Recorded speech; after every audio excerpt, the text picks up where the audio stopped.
بسم الله الرحمن الرحيم. الحمد لله رب العالمين، والصلاة والسلام على سيد المرسلين وعلى آله وأصحابه أجمعين. مسؤولين علماء مخورو دهقانانو سوداګرو او صنعتکارانو کورنۍ او بهرنۍ مېلمنو او د رسنیو استازو السلام علیکم ورحمة الله وبرکاته. هیله لرم چې ټول به له روغتیا او سلامتیا څخه برخمن یاست. ټولو ته جوته ده چې افغانستان یو زراعتي هېواد دی او کرنه، اوبه لګونه او مالداري چې درې سره پیل عناصر دي.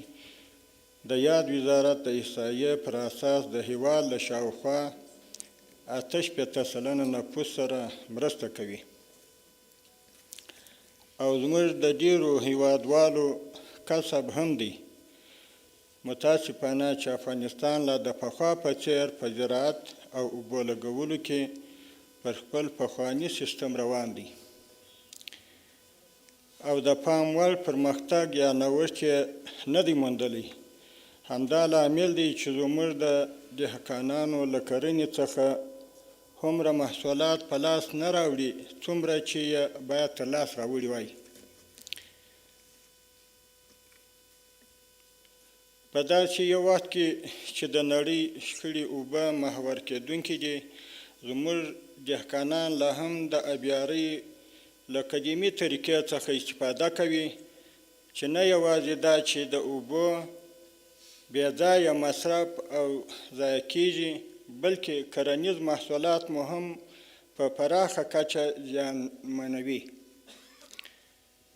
د کرنې، اوبو لګولو او مالدارۍ وزارت مکلفیت لري چې د زراعت میکانیزه کولو او د ابیارۍ محصرو سیستمونو د عامولو او تطبیقولو او په دې اړه د خلکو د پوهاوي لپاره بیړني ګامونه پورته کړي.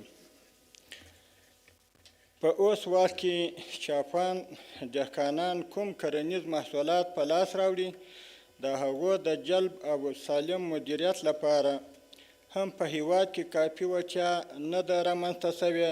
همدا لامل دی چې د صدور پر مهال متازه محصولات ګاونډیانو سره په کرښو خرابېږي او له منځه ځي. په دې مورد کې د کرنې او صنعت او سوداګرۍ وزارتونه، دولتي او غیر دولتي شرکتونه او د سوداګرۍ او صنعت خونې مکلفې دي چې د کرنیزو محصولاتو د ارزښت زنجیري سلسله فعاله کړي، چې د بازار له معلوماتو څخه نیولې د حاصلاتو تر راټولولو، بسته‌بندي، نښې لګولو، سړو خونو، ترانسپورټ، بازار موندنې او مصرف کوونکي پورې ټولې برخې او فکتورونه راونغاړي او پر یوه مارکیټ د بسنې کولو پر ځای په بهر نړۍ کې ګڼ او ګټور مارکیټونه ورته پیدا کړي. په ټولو هېوادوالو په ځانګړي ډول حکومتي ادارو غږ کوم چې زراعتي محصولاتو څخه د ملاتړ په موخه د خپلو اړتیاو لپاره له کورنیو کرنیزو محصولاتو څخه استفاده وکړي. هغه چې د واردېدونکو شیانو په پرتله هم له طبیعي ویټامینونو او هم له روغتیایي اوصافو څخه برخمن دي. د وخت له کمښت نه ستاسو نه مننه، او ځکه چې دوهم ځای هم شاید پروګرام او یو مجلس لرو، نو له دې امله خپلو خبرو ته خاتمه ورکوو. واخر دعوانا ان الحمد لله رب العالمین.